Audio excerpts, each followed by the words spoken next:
Pesa, nyumba, gari, hivyo ni vitu ambavyo vinapatikana ikiwa hukuzaliwa navyo na umevipata ukubwani.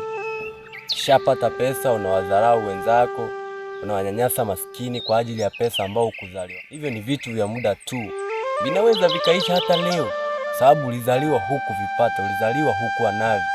Lakini ukishapata pesa unaanza kuwanyanyasa watu, kuwanyanyasa maskini. Ndugu yangu, acha nikwambie, haya maisha yana mwisho. Kitu ambacho hakina mwisho ni Mola. Mola ndio hana mwisho, atakuwepo leo, kesho na hata milele. Lakini pesa, nyumba, gari, unaweza ukajenga vizuri, nasikia barabara inapita kwenye eneo lako, wanabomoa. Unaweza ukawa na pesa, banki zako zote zikablokiwa, imeisha hivyo. Kwa hivyo Mola tu ndo hudumu, lakini pesa zinatumika na zinaisha. Wasaidie watu kwa kile ambacho uko nacho.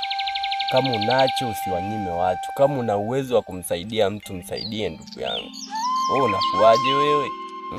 Ni maisha, sisi wote ni binadamu.